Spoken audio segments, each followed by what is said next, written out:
bloom in spring. Tell me who gives the air that you breathe. Ooh. Everything that you need he will provide, so you may as well come on and give him a try. 'Cause he's awesome. Ooh, he's awesome. He's awesome. What would I do without him? Couldn't make a move without him. I don't wanna be without him. He's awesome. Greetings, everyone. Welcome to ZMR Ministries. I am Pastor Z, and thank you for joining me for another episode of What's the Issue Wednesday. Today's topic is Lord, give me a sign. How many of y'all need a sign? I know I need a sign for my life, but it's not the sign that you're exactly looking for. We have a special guest today, and I mean, he has a tremendous testimony, a wonderful story. He has been through so much, and I have seen him personally overcome so much in his life, and I can't wait to introduce him. Matter of fact, let me go ahead and do this now. Help me welcome Ralph Garrett. Not only is he a guest, but he is family. Y'all, he's my stepdad. And I'm telling you, I can't wait to have this conversation with him because he has a lot of wisdom to give. How you doing, Ralph? I'm blessed. I know you are. I'm truly blessed. Thank you so much for joining me today. Thank you for having me. Thank you. So I wanna jump right into it. Y'all know how I am. I just wanna get to the meat of the thing. Now, when I was growing up, both your parents were alive, yes, and they were both deaf. And it was so fascinating as a child who didn't grow up in a family, you know, where there were anybody deaf around. Right. And then I came around your family and everybody signing, and I was just, he knows, I was so fascinated. What was that like growing up? Growing up, it was, you know, being in the house, you know, your parent, when you in a house where parents love you, right? All you know is love, and they don't tell you about the real world and what you got to, you know, endure. So everything was good until I got out in the real world, and getting out in the real world is when you go out and flood. People didn't embrace it like you may have embraced it, and people can be so cruel. That's true. But I mean so cruel. I mean so cruel because the sound that my mom and dad, which anybody who's hard of hearing, they don't sound like we sound. They don't speak clearly. And a lot of people used to mock my mom, my dad, you know, from the way they sound. And it was frustrating. I mean, it was frustrating because my mom and dad, they couldn't hear what people were saying, but I could. Right. And people would say that because they know my mom and dad couldn't hear. So, but they forgot about me. Right. You know, the kids, you know, we can hear, you know. And that's what people do in life. They do things not knowing that it affects the one that they have, like like myself and my sister and brothers.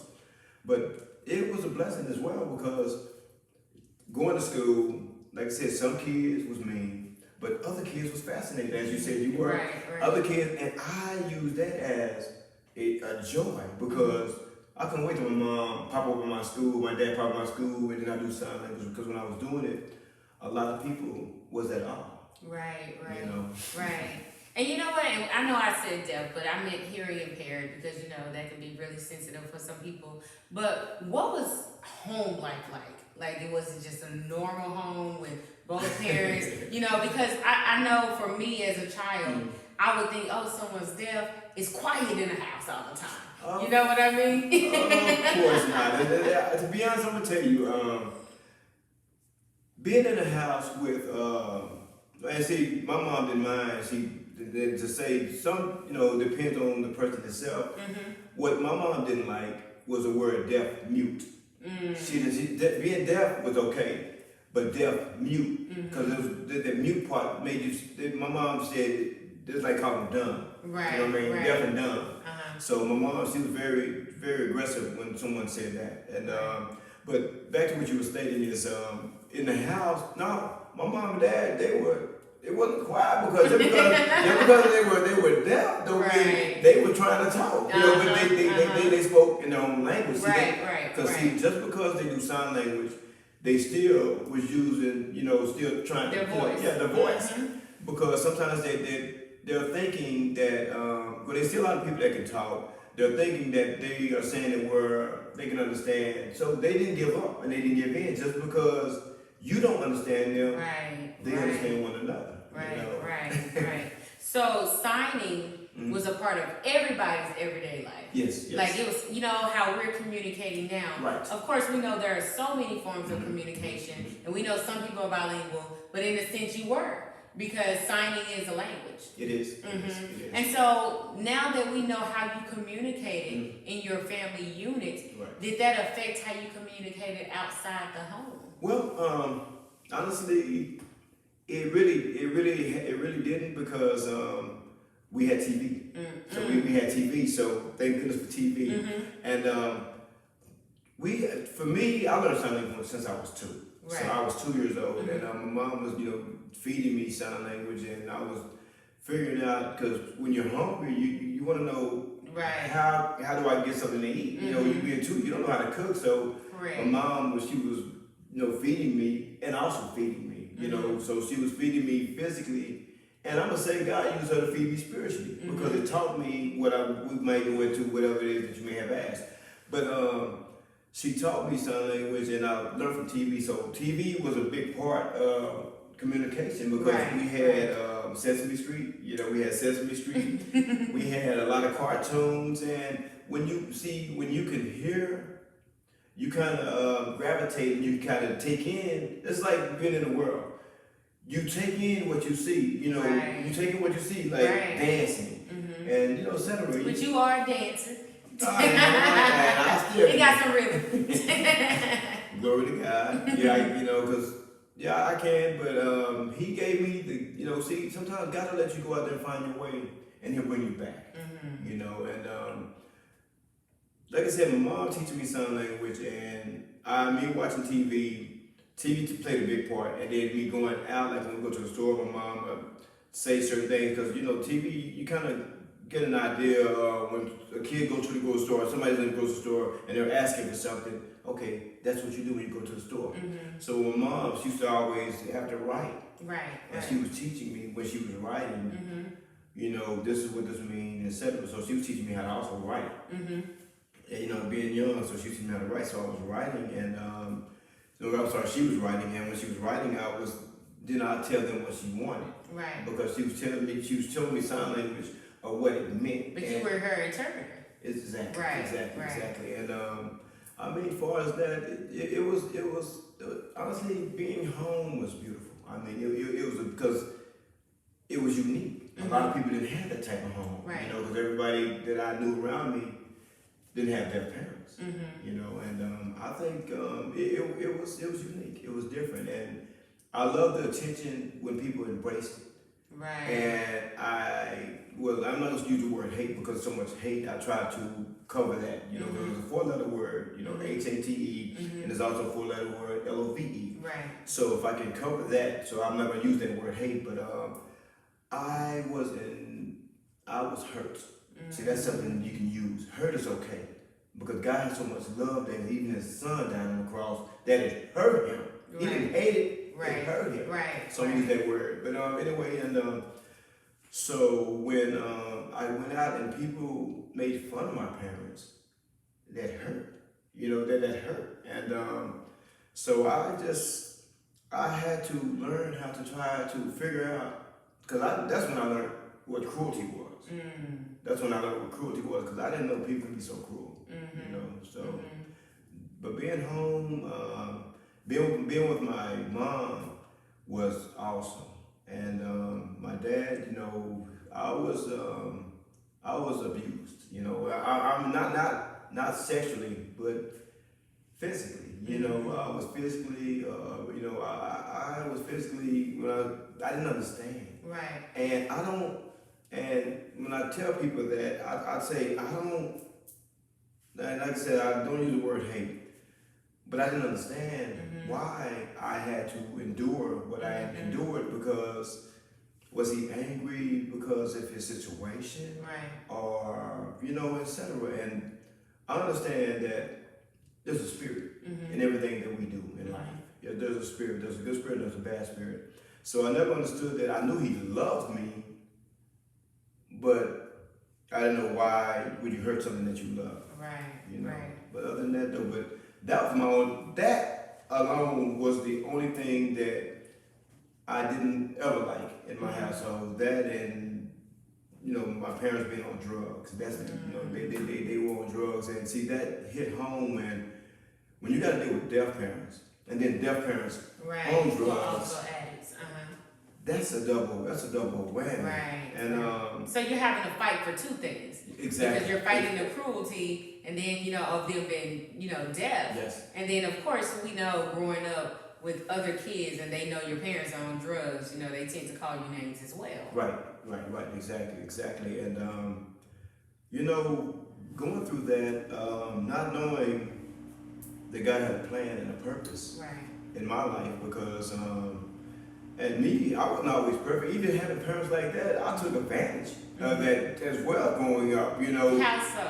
Oh, as they can hear me curse. Use the profanity. Yeah. They could, sometimes we cuss around the house because that was, and like I said, we took advantage. Right. And, knowing that, you just as anything you do, if a person can't see what you do, you're gonna take things because they can't see it. That's not being integral, y'all. but we took advantage of them not being able to hear. We didn't mark that or made fun of that, but we took advantage of. We said what we want to say, and if someone says something, in contrary to my parents, where they speak, out loud, we'll cuss them out.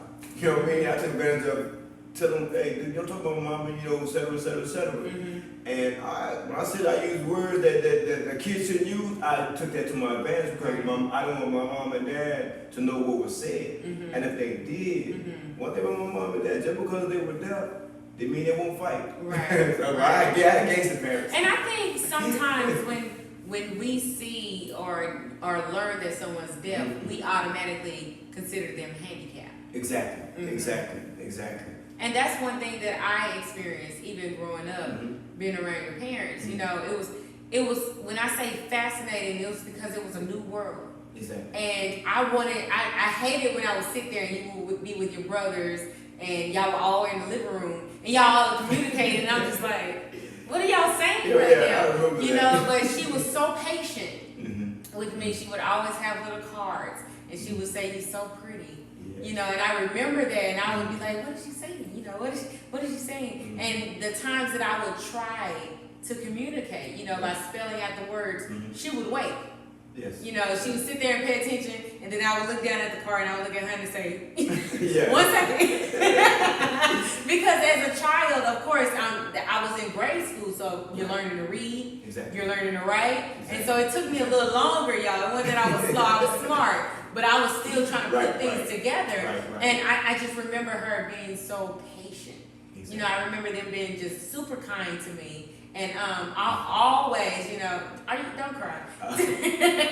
But I remember those things, and so it makes me wonder if I felt that, how was that for you? I just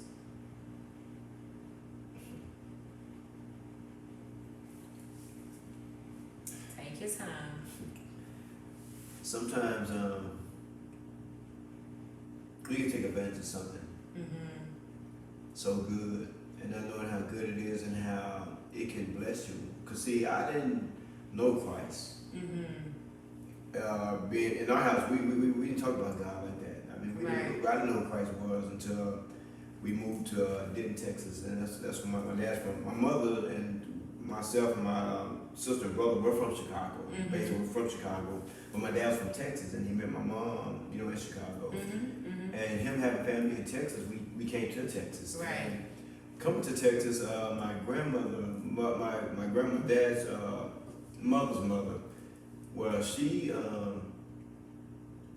took us to church, and she introduced me to Christ. I mean, we went to church almost 7 days. I remember, like, man, it feel like 7 days, but it wasn't feel like 7 days. But she introduced me to Christ, and she taught me how to pray.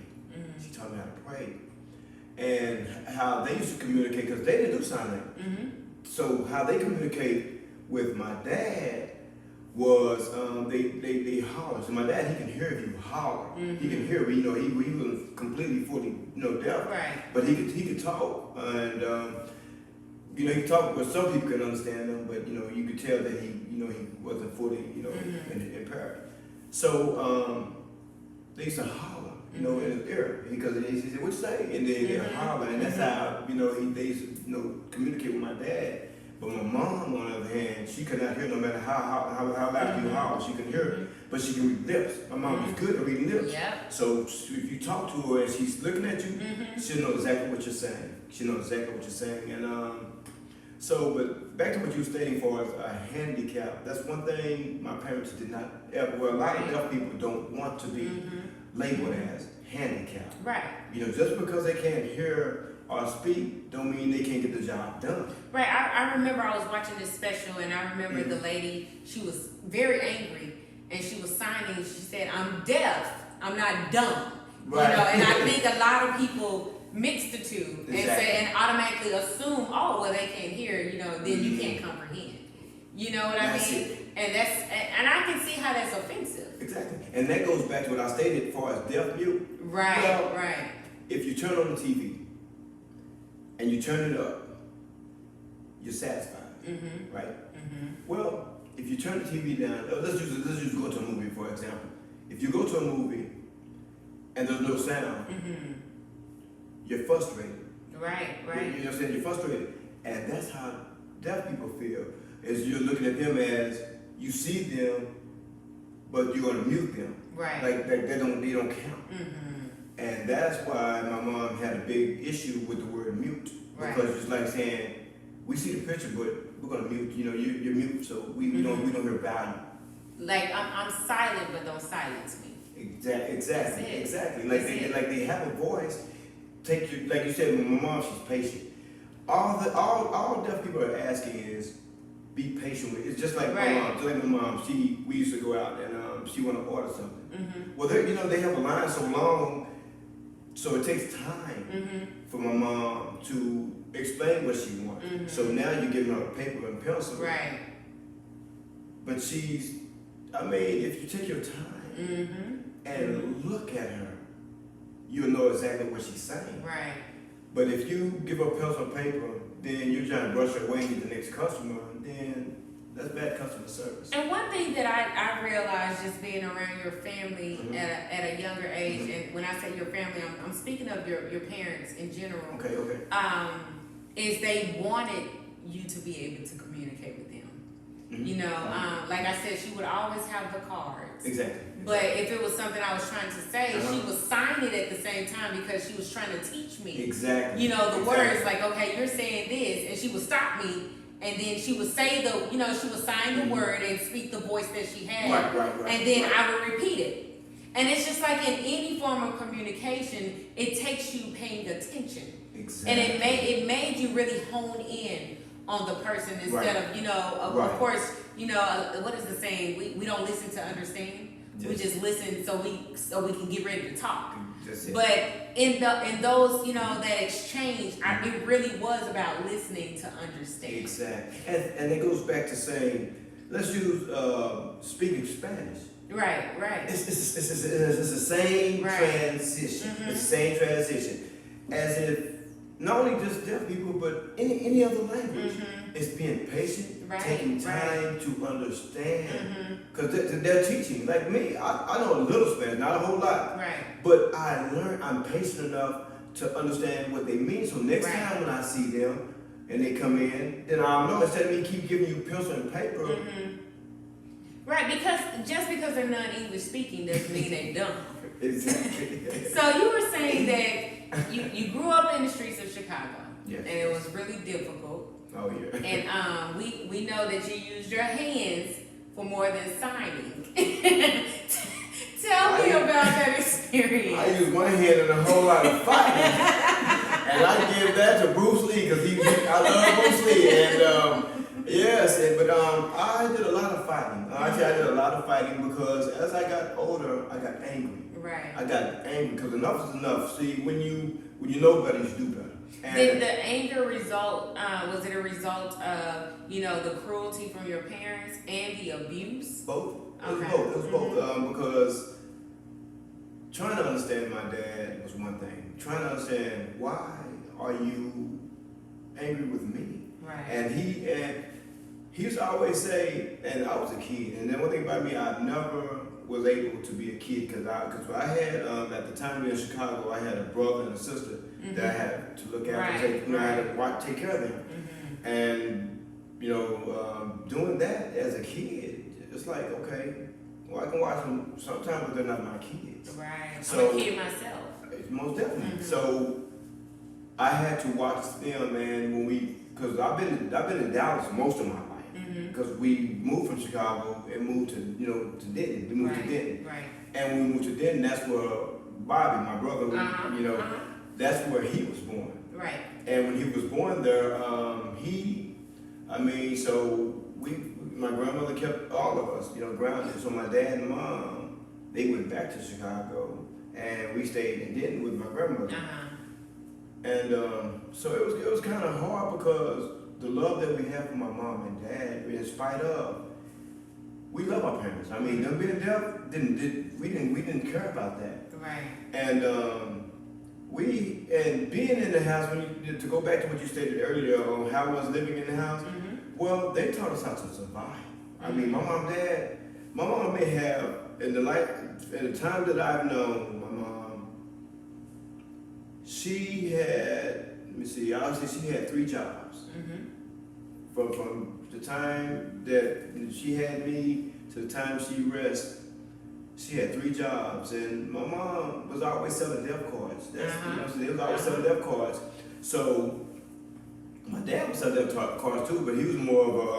I make fun of him when I say this. My dad was more of a pimp, and my dad was more.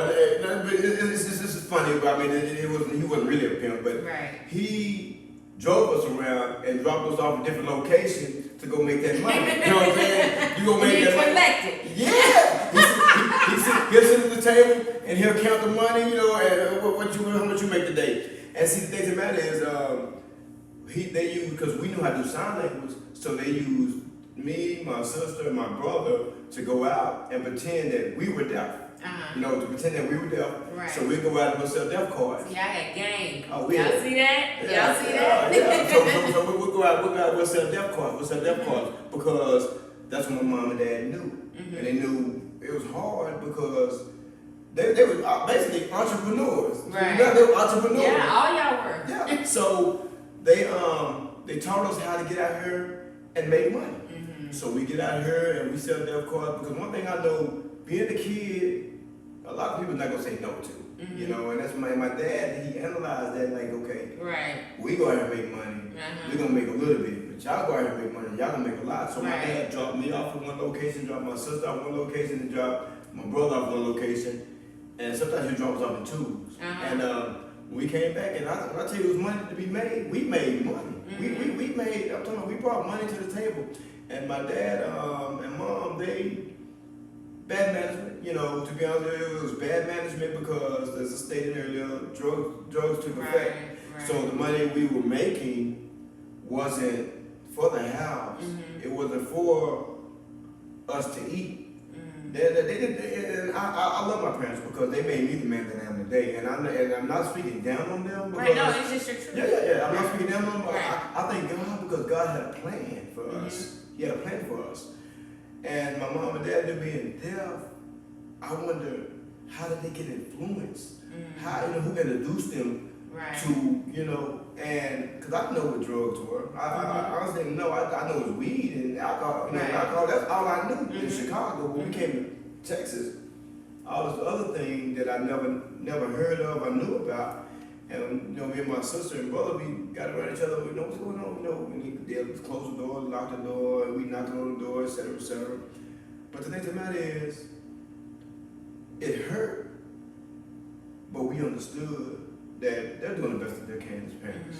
So I like I said, when I figured out what they were doing, that's when the pain of frustration, hurt kicked in because now I can't be a kid. I can no longer be a kid anymore. So it forced you into a position you weren't ready for. Of course not. And obviously that hurt rolled over into street life. Of course. And in return you suffered a lot of tragedy. Oh, yes. And so how did you find yourself not losing your voice?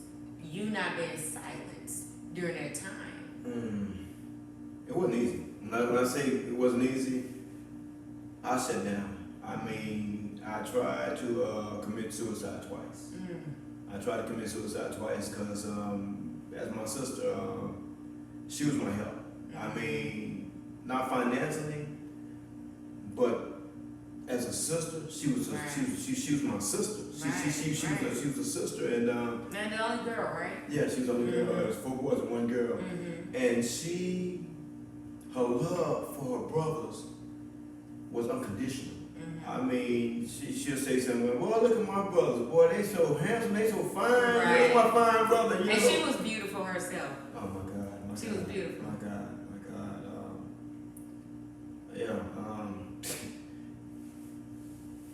And when I say I sat down, I was angry with God. I told God, if you were real, do as you say you did in the Bible. If you bring my sister back to life, I will serve you all the days of my life.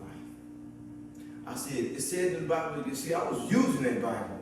I wasn't even in church, at the time. But I was using that Bible then. I was like, if you brought the dead back then can you do it now? Right. I was charging God. I was charging him. I was angry. I was like, no, because this can't be real. Right. This can't be real. And after my sister died, I was bitter, angry. Didn't want to live anymore. But I had to because she had a son that I had to take care of, and I had my baby brother that I had to take care of. So me leaving wouldn't have been a good feel. Right. Because as I stated before, at the time, I think I was 18. I was 18 years old, and we got evicted so many times. It's not even funny. We got evicted, and I mean, because my mom and dad, like I said, bad management with money, so right.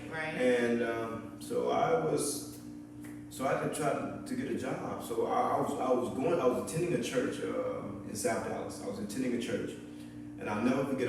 They was building the church, and I used to pass the church all the time. And when they built the church, I attended the church, and I was the first one baptized. I always brag about it. I was the first one baptized in that building. But so I was first, and right to this day I'll never forget. But when we were evicted, I had somewhere to go. Me myself, I had anywhere in the world to go. But me loving my family, I could never abandon. Right. Because as I look at the generation, I look at the world. This is a very selfish world. Very selfish world. Very. And so I went back to the church that I knew I might get some help, because I wasn't hustling at the time. I wasn't hustling at the time. I had hustled before, but I wasn't hustling at the time. But before you go into that, go ahead. Isn't it interesting how, watching your parents be addicted to drugs, and how that angered you and how it hurt you, it caused you to turn to the streets, and you were selling the very product that you know hurt you. Right. Yes. How did you get into that lifestyle? Well, being evicted. And as I stated earlier, I was going to get into that. I went to the church. Right. And when I went to the church took us to it was like a foster. No, it's not. It's where they take kids. They take kids. Well, me being 18, they weren't going to take me, which was understanding. Right. But when we went in there, we was trying to get help to keep us together, not to split us up. Right. So we went in there, and one of the caseworkers was asked a question. I said, "Well, I work in Burger King at the time. And I used to take my brothers and sister to Burger King and feed them burgers. I didn't buy nothing. I was feeding my family. So I was doing that, and what one of the caseworkers stated is, well, what we're going to do is we're going to put one person in this place and this person. And I got up. I said no. And I thank God for that, because I probably wouldn't have got where I am today, because I told my sister and brother, no, we getting up out of here, let's go. And usually 9 times out of 10, when you're 18, you really don't have a voice. Right. They stop you and they take those kids. But what I want to say to my sister and my brother, one of them said, well, it might be a good idea. I said, no. And I fought for my family. So I took them out of there, and when I took them out of there, the church paid for a hotel that we stayed there for 2 weeks. And after that, the money ran out. I was staying in the hotel, and that's when I went back to the streets because Burger King wasn't doing it. So I went back to the streets. From that's how I got back into the streets. So again, you found yourself being pushed into a position that you weren't ready for. Yeah, exactly. So we're speaking on sign language. What was the sign or the encounter that you had that shifted the trajectory of your life from signing as a form of communication to signing as a form of worship? Oh man, I was in a production as far as because I'm a dancer. I teach dance as well, and I always loved to dance. And so dancing was in me, sign language was in me. Right. But not knowing putting those two together, God would use me. And so I was in a production of acting because I like to get into acting. So I was in a production of acting, and I want to give props up to the wandering mind. Sometimes God will use you to bring out someone else's gift. That's true. So the wandering minds wasn't doing sign language, but they was miming, and I found that so unique. I was like, oh my God. Because they did the song by Yolanda Adams, I Want to Be Ready. Oh my God. That word alone, I want to be ready. Not knowing I was going to be ready. Right. And when I saw that, so I was in the car, and I was in the car with my wife, and we heard Juanita Mine. Be still and know that you are God. Right. And when I heard that, I told my wife, I can sign that. I said, I can sign that. I can do that one. So we went to the church that we was attending, and she asked them that asked them could I do something special. And when she did that, that was my first time doing it. And from that point on, I knew that was a gift from God. I knew that was a gift from God, and because the passion that I have for my mom and dad makes me express signing and the way I dance in a whole different era. Right. Yeah. It gives a new meaning. Exactly. So when you turned your life over to Christ and it changed literally the trajectory of your life, it was a pivotal point. Okay. How did that affect the relationships around you? With your siblings, with your wife, what was that like? When you say how did it change for us, what do you mean? I'm sorry. Just altogether, did it change the dynamics of your relationship? Were they accepting? Of course, yes. I mean, because another situation, our lights was off one day, and I told kids, let's I was doing a mime, sign. Well, I call it, miming, but sign miming basically. So I told my kids, let's, because our lights was off, so with nothing else to do, can't watch TV or anything. So I was teaching my son and my sons and my daughter the song, and it was called "Season" by Donna Lawrence. So we did "Season," and we had church that same night. So I taught them the song, and I forgot what it was. It wasn't a revival, but I knew we had guests that was coming to our church. And when I went in there, I take it back. Let me rewind. My wife came home from work, and when she came home, we said, "We'll show you something." And she was in tears. When I say she was in tears, because the song was "Season." We were looking for a season, and oh man. And when and then I said, "You think we can do it at church? You think they'll let us do it?" He said, "I don't know, we can see." So we went to church, and when I say God used me and my kids, I mean, oh my God, I'll never forget. And the church was, so they embraced the gift that God has given me to share. It was different because I never paint my face. I never ever paint my face. I always show my expression. When I sign, what you see is what you get. What you see is what you get. And the reason why I don't mind alone is because what if someone is deaf in the church and you're just dancing to the song? Do they understand it? Right. That's good. Yeah. So That's good. I took it up. All praise teams out there, you know, your dance departments. I mean, not to say it jokingly, but seriously, you know, of course we know bigger churches have, you know, interpreters. But, you know, across the board, it's not there, especially in smaller churches. Right. And I think that's a great incorporation because I've never thought about that. You know, even the ones who are looking at the interpreter, it's like, can you focus on them and see the beauty of the dance that's going on? That's the gift that God has revealed to me to see. Because, like I said, it had to be God because it wasn't me. Right. Yeah, it wasn't that I planned on dancing in the church doing something. That wasn't my plan. But it was all in God's plan because He gave me the parents to do such thing as that. And dancing, I got that from my cousin, you know, because he used to pop lock and, you know, moonwalk and, you know, and I used to try to mimic him. Right. But the thing that matter is when they see me, they understand me. You know, they're not looking at me as entertainment. They're touched. Because see, if you mind, you're entertaining because they don't understand, so they're thinking you got pain on your face and you're doing something. But when you're miss ministry. So it's a form of worship. Of course. And I minister to the deaf. You know what I mean? I'm worshiping to hearing, but I'm ministering to the deaf. So whenever they see me, and say that's not only in small churches, but that's even in big churches. Because what I mean by that is the choir can sing. And everybody that can hear and understand the choir, they get a full fulfillment. But if someone is sitting there and the interpreter is dry, he's dry. He's doing a sound and he's bobbing to the left and the right. But me, that's my goal. And I told my wife, and I'm in the process of going back to school because I have the English version of interpretation, which means it's not a shortcut. I give I give you word by word. Well, in the society today, I've learned that ASL, that's what they call it. ASL, it's a shortcut and it's a must. So I'm going back.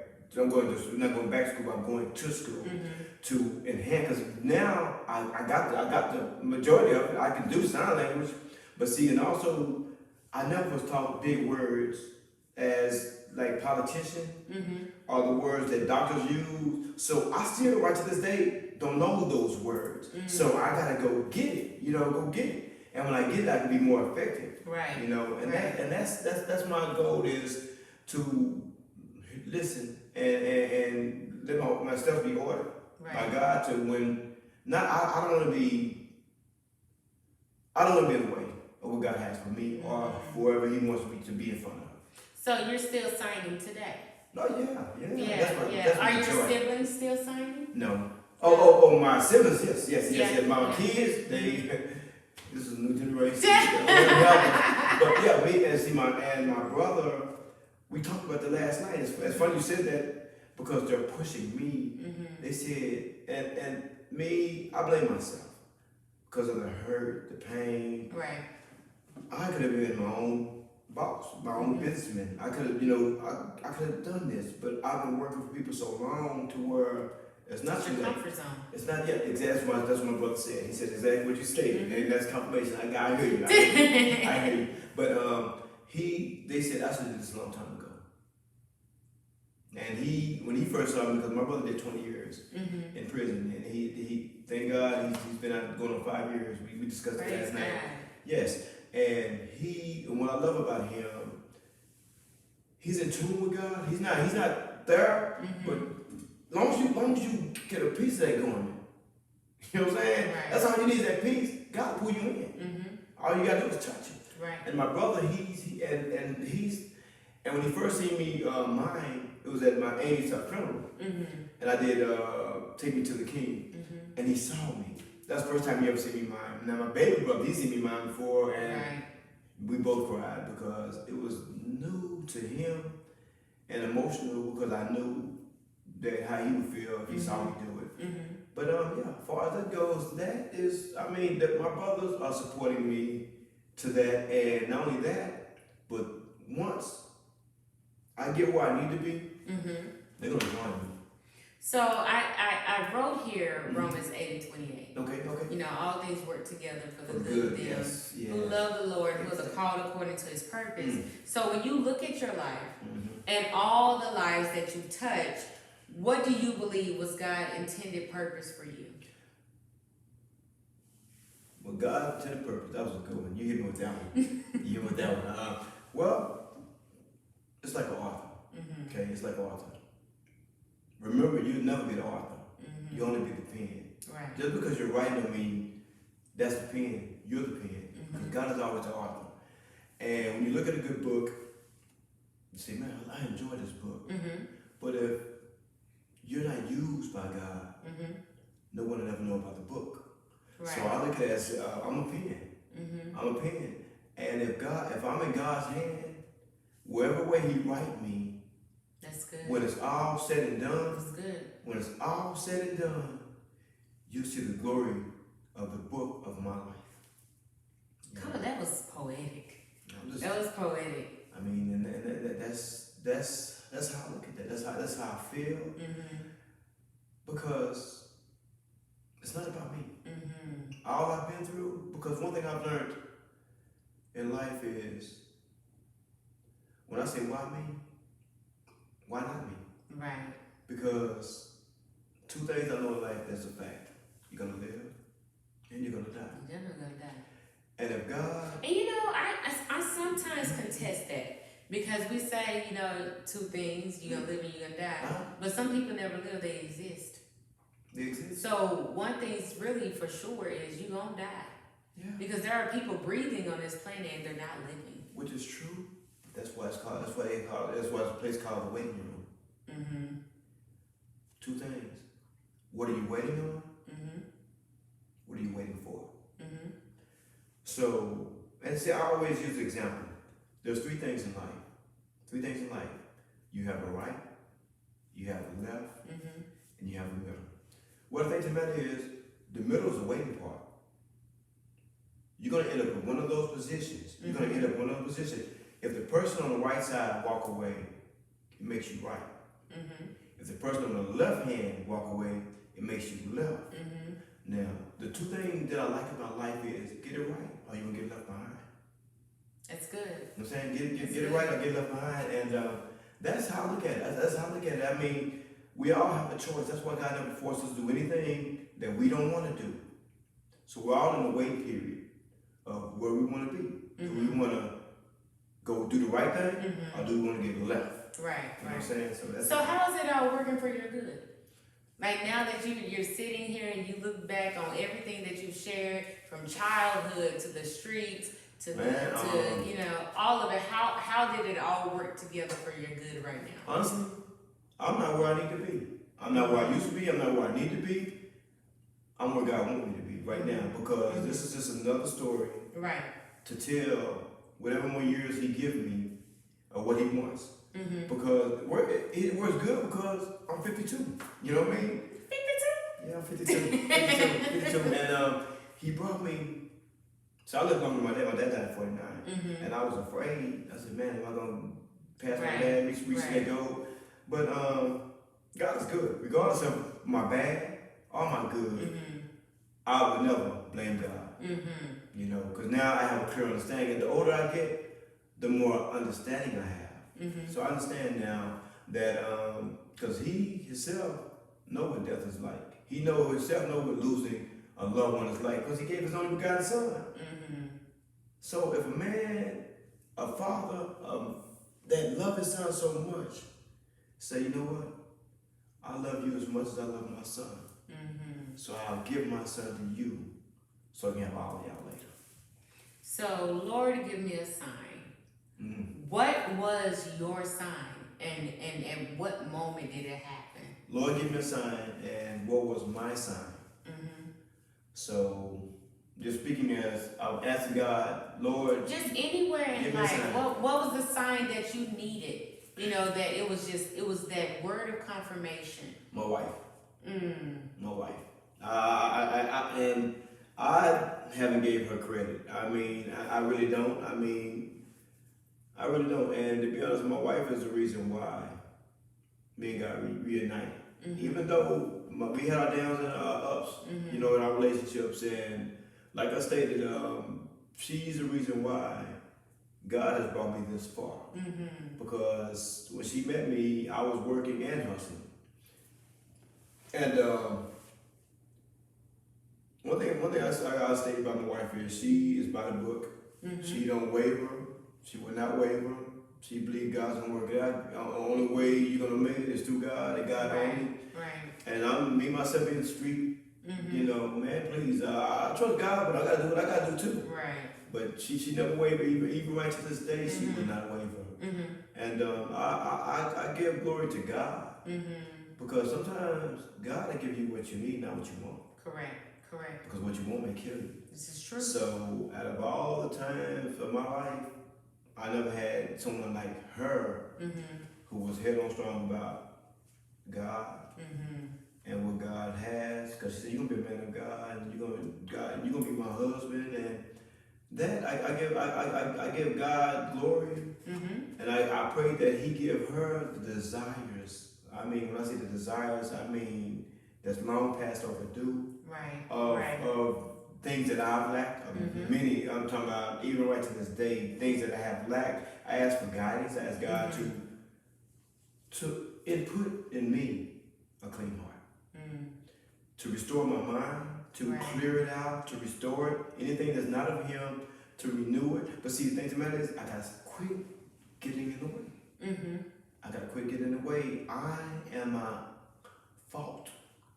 I am my own fault. It's not God. I can't blame Him. So back then I would have. But the more I know Him, the more I know I can never blame Him. So I mean that's where I'm at with that, and that's the sign. The sign was all that I've been through, and the sign is to know